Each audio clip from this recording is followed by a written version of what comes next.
Bom dia. Bom dia. Obrigado a todos vocês que vieram. Obrigado à igreja, por estudar, pelo privilégio de vir aqui pela primeira vez. Obrigado. Nós vamos para o Salmo de número 51. Salmo de número 51.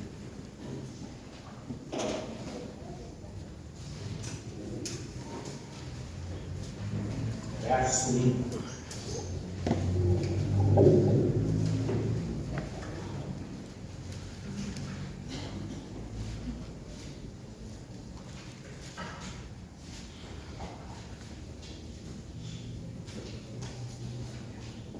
Compadece-te de mim, ó Deus, segundo a tua benignidade e segundo a multidão das tuas misericórdias.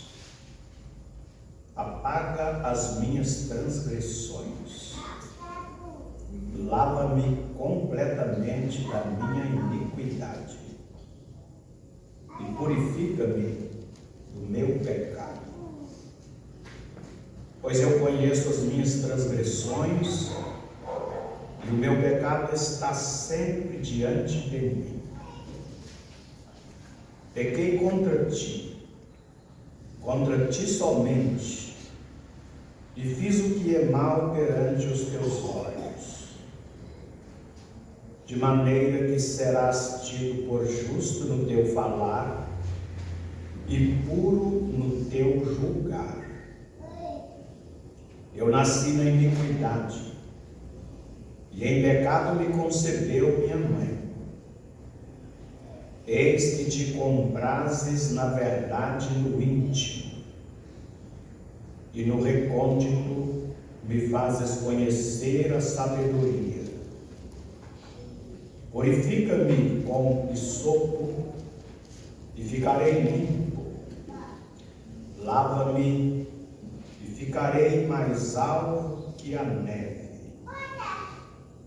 Faz-me ouvir júbilo e alegria, para que exaltem os ossos que esmagaste. Esconde o teu rosto dos meus pecados e apaga todas as minhas iniquidades. Amém. Vamos ficar até aqui, desejando que o Senhor nos ajude nesta manhã.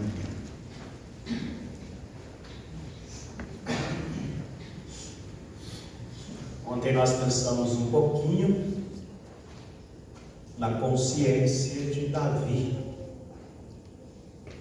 e como durante todo aquele tempo ele travou essa batalha com a sua consciência. Nós lembramos também do valor da palavra de Deus, pois Natã é que foi lá despertar a consciência de Davi. Mas nós também falamos um pouquinho do valor do perdão e como Deus perdoa o nosso pecado, lança na profundeza dos mares, lança nas suas costas. Lembramos da cruz, onde os nossos pecados foram colocados na pessoa do Senhor Jesus. Lembramos que Davi disse que quanto dista o Oriente do Ocidente, assim o Senhor afasta de nós as nossas transgressões. Isto quer dizer que o nosso pecado perdoado nunca mais nos encontrará. E lembramos da coisa mais extraordinária que só Deus sabe fazer: perdoar e esquecer. E era tudo que Davi queria nessa confissão do seu pecado. Nós lembramos também um pouquinho que ele pediu compaixão e pediu pelas muitas misericórdias de Deus, uma misericórdia que não estava na lei,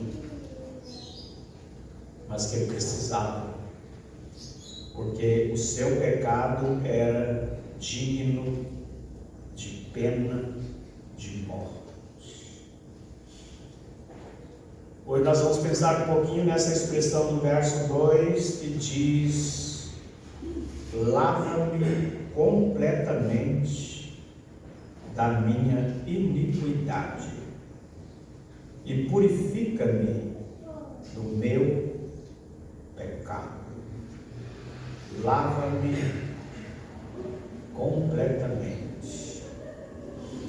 Como nós sabemos, o pecado é uma mancha na vida do crente, e Davi estava se sentindo sujo. E essa expressão quer dizer: Senhor, tira a minha sujeira, tira o meu pecado. E o perdão é que faz isso, tirando a sujeira do pecado, tanto da vida do crente, como da vida daquele que ainda não tem o Senhor Jesus. Então ele diz: lava-me. Essa expressão tem dois sentidos. E ela aparece no verso 2 e ela aparece também no verso 7. E aparecem as duas maneiras de lavar. Lavar interior e lavar o exterior. Lavar o interior foi representado na antiguidade pelo lavar das vestes. Dizem que aquelas roupas grossas, tecidas com fios grossos, era colocada em coxo com água e as pessoas pisavam. E a água ia penetrando entre aqueles fios até deixar a roupa completamente limpa. Isso foi usado por Davi para dizer: lava o meu interior e lava o meu exterior. Só que o exterior é apresentado na Bíblia como o lavar comum do corpo ou de parte do corpo, que era muito comum no passado, né? Nem sempre se banhava completamente, mas muitas vezes se banhava apenas uma parte do corpo. Isso era tratado de lavar exterior. Só que Davi deseja aqui as duas coisas: lava-me completamente o meu interior e o meu exterior.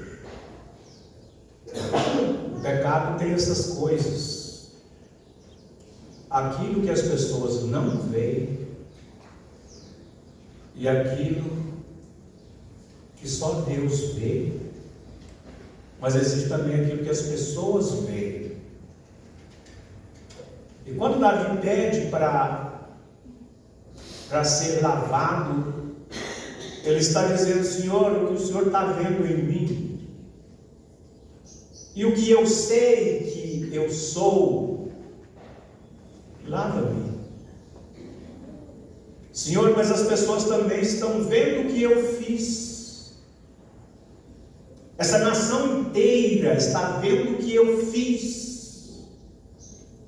Lava-me completamente. No verso 7 acrescenta: e eu ficarei mais alvo que a neve. No verso 7 ele cita o isopo. O isopo era uma plantinha que o sacerdote usava para aspergir sangue e água em objetos ou pessoas. E logo Davi está sentindo aqui a necessidade de ser purificado com o sangue e também com a palavra. Então esse desejo de Davi inclui essas duas coisas. Lava-me pelo poder do sangue. Lava-me pelo poder da palavra. Uma coisa fala do perdão e outra coisa fala da santificação.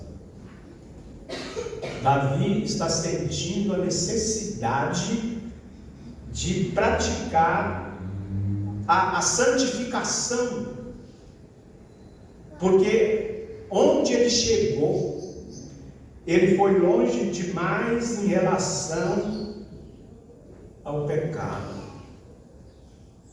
E o pecado deixa mancha, tanto no caráter como também na parte externa, na conduta da pessoa. E eu gosto de pensar que quando a Bíblia fala do pecado no caráter, muitas vezes ela está lembrando do nosso pecado antes de conhecer o Senhor. Nós somos pecadores. Isso está em nós, na nossa natureza. É o pecado do caráter. E aquele ato de Davi manchou o caráter de Davi. E ele sente a necessidade de ser restaurado também nesse sentido. E é triste quando existe um crente, e talvez crente mesmo, e que as pessoas olhem para ele e duvidam da salvação dele, porque ele continua praticando algum pecado que só o pecador sem Deus pratica. Parece que ainda não foi tratado com ele, com o seu caráter. Não foi perdoado. E Davi vai tocando nesses assuntos, desejando que o Senhor purifique o seu caráter, desejando que o Senhor purifique a sua conduta,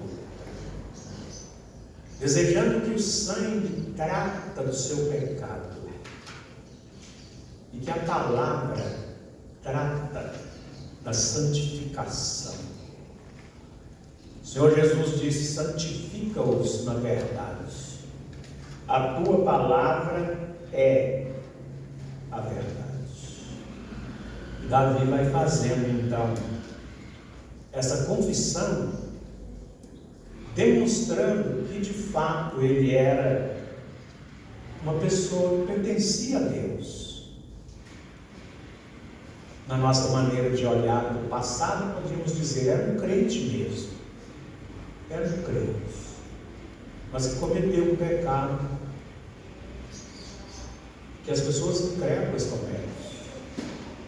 E ele sentiu o desejo de ser purificado tanto por dentro como por fora. Davi, como nós lembramos, ele estava se sentindo sujo. Davi estava se sentindo como um leproso.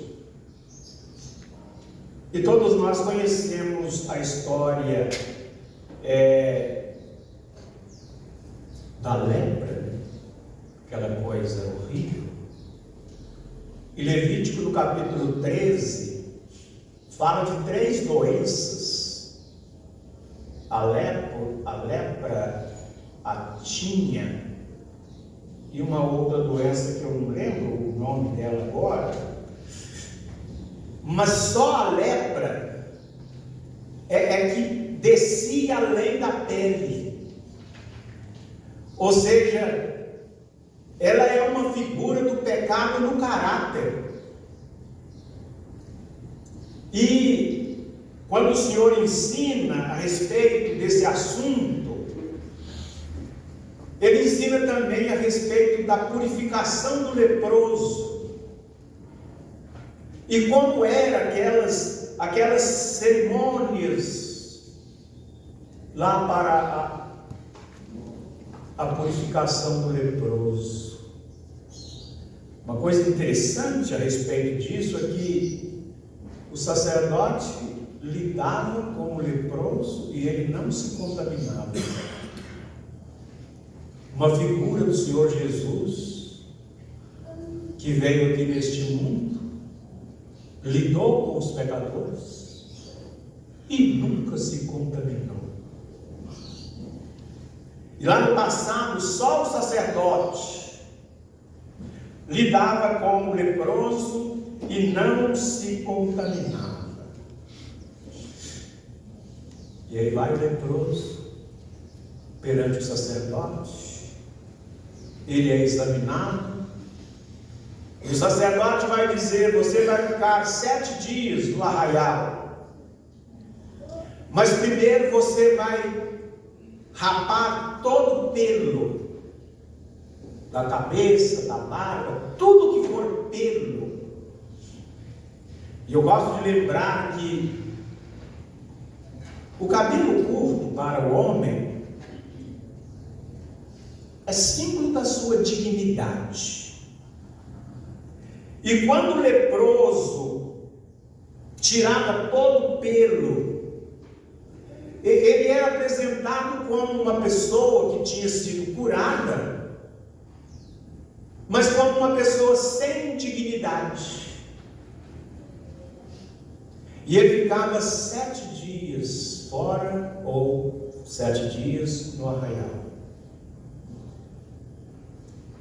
Depois ele rapava de novo,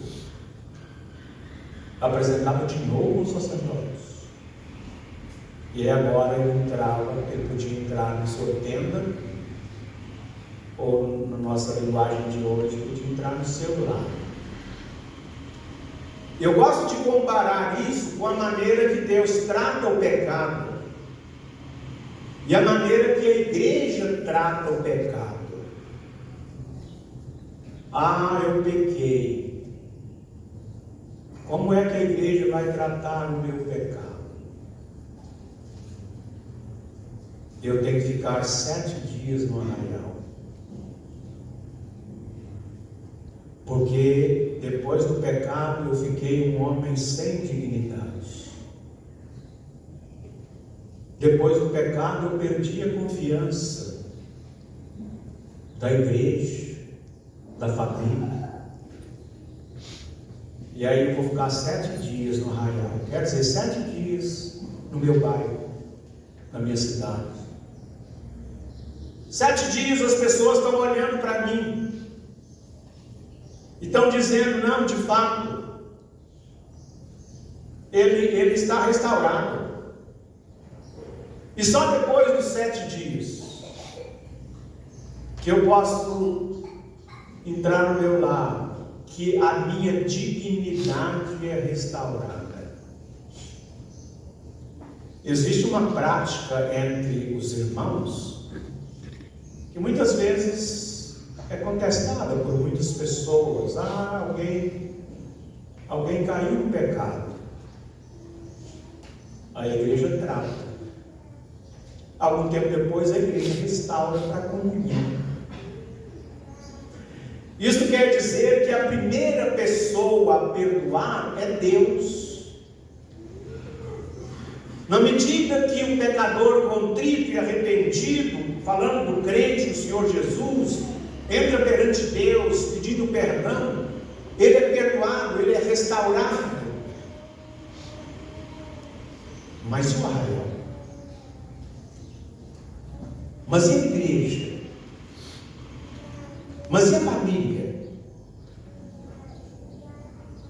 Então a pessoa é restaurada primeiro para a comunhão e mais tarde para o ministério, se ele exercia o ministério. E existe algum pecado que talvez a pessoa nunca mais é restaurada perante a comunidade, perante a igreja. Todas as vezes que ele vai dar um estudo, todas as vezes que vai tocar num assunto, a comunidade lembra do pecado.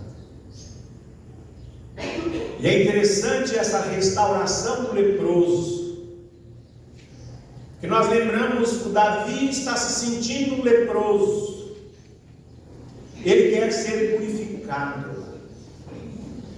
E dá para perceber que na oração de Davi, ele se prepara para enfrentar a nação que agora ficou conhecendo o seu pecado. E ele se tornou um homem sem dignidade, e que tudo isso precisa ser restaurado. Primeiro Deus, depois o arraial, o bairro, a cidade, depois a igreja, depois a família. E é um detalhe interessante. Nesse salmo a gente aprende que todo pecado é contra Deus. E Deus é o primeiro a perdoar. E muitas vezes a igreja é a última a perdoar. Muitas vezes a família é a última a perdoar. Mas é a lógica. Deus olha para o coração e vê. Está arrependido. Mas o ser humano não tem como ver o coração. Então ele vai julgar através do convívio, através do testemunho, para atestar, ele está restaurado. Alguém pode estar lembrando, mas como assim? O cabelo curto é figura ou símbolo da dignidade masculina. E aí a gente lembra do qual aquele homem que rapava o cabelo? Nazireu. Ah, o Nazireu não rapava o cabelo, não cortava o cabelo. Não é o nosso assunto, nós não vamos entrar nesses detalhes. Mas é porque aquele homem fazia um voto. E aquele voto era um voto de renúncia. E nessa renúncia, o homem renunciava até a sua dignidade masculina. E aí nós lembramos do Senhor Jesus, o homem que renunciou tudo, o homem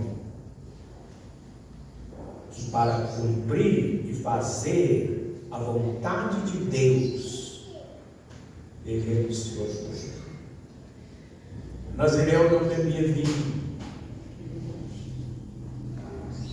Nazireu não tinha essa apreciação pelas coisas passageiras, transitórias, pelas alegrias natural. O nazireu não aproximava de um parente morto.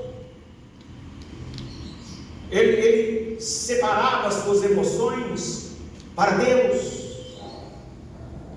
O nazireu não cortava o cabelo. Ele sacrificava até a própria dignidade masculina para agradar os Então, voltando aqui para o nosso salmo, nós estamos vendo como Davi desejava ser restaurado perante Deus, restaurado perante a comunidade. Como nós lembramos ontem, como ele desejava voltar a ser o que era antes. Ontem nós lembramos, quem sabe ele pensava, Senhor, isso podia ser um sonho. Isso não aconteceu comigo, Senhor. Mas já que aconteceu, ele desejava que o Senhor o restaurasse completamente. O crente do Senhor Jesus também está sujeito a pecar. Mas é aquele pecado acidental. Não é aquele pecado do caráter, premeditado, que tem prazer no pecado. Não. É aquele vacilo. É aquela queda inesperada. E ontem nós citamos 1 João 2:1, que diz: Filhinho, essas coisas vos escrevo para que não pequeis. Mas se todavia alguém pecar, temos advogado junto ao Pai, Jesus Cristo justo. E João vai nos ensinando e dizendo: se nós confessarmos os nossos pecados, Ele é fiel e justo para perdoar os nossos pecados e nos purificar de toda injustiça. Então assim estava Davi lidando com o seu pecado. Os irmãos perceberam que no verso 3, ele fala do efeito do pecado na mente. Ele disse assim: pois eu conheço as minhas transgressões, e o meu pecado está sempre diante de mim. Eu conheço. O meu pecado está sempre diante de mim. O efeito do pecado na mente. E Davi lutou com aquilo, como nós lembramos, quase um ano. Nós lembramos que, ou seja, vamos citar o caso de Pedro, que negou o Senhor. E parece que ele lidou com aquilo poucos minutos. E quando o galo cantou, Pedro desatou a chorar. Chorou amargamente. Pedro pode representar ali o verdadeiro crente do Senhor Jesus. Nas nossas fraquezas estamos sujeitos a pecar. Mas descobrimos logo. Talvez imediatamente descobrimos o nosso pecado. E como verdadeiros crentes, vamos perante o Senhor chorar amargamente. Judas foi diferente. Não sei se um dia, quanto tempo durou, mas a verdade é que o pecado de Judas o levou à forca. Ele era descrente, ele não era salvo, ele estava vencido por Satanás.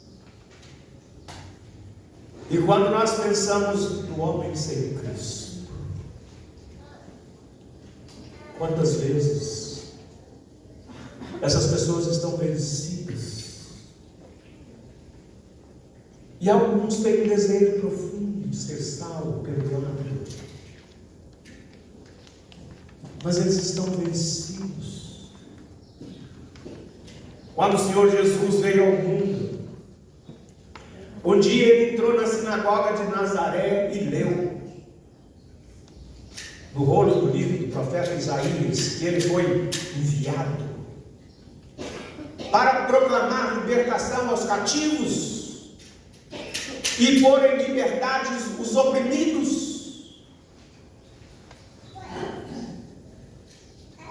E quando nós pensamos nisso e apresentamos o Senhor Jesus para aqueles que ainda não têm perdão,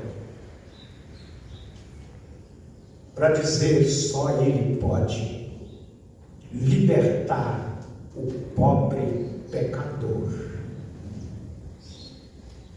E hoje de manhã, quem sabe,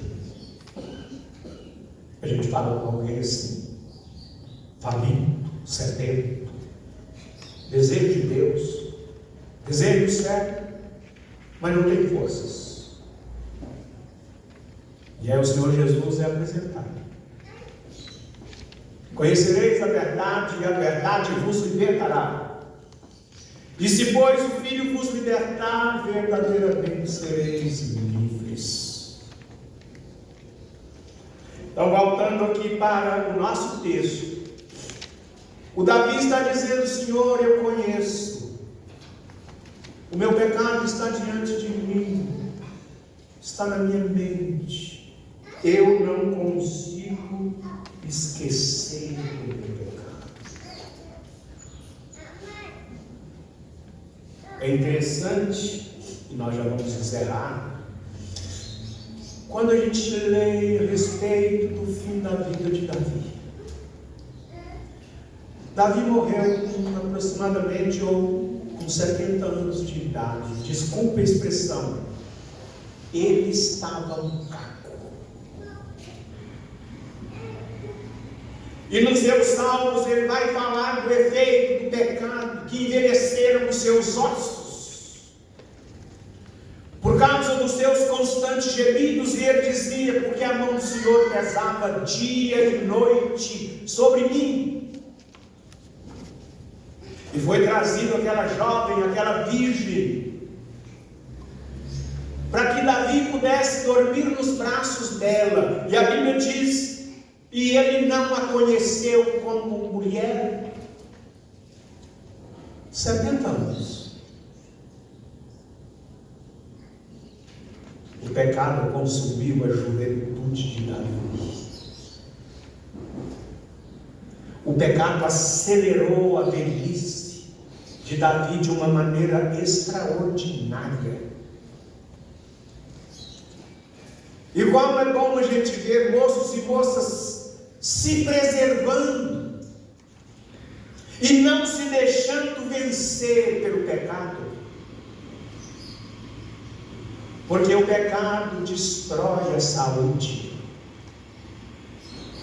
destrói a juventude.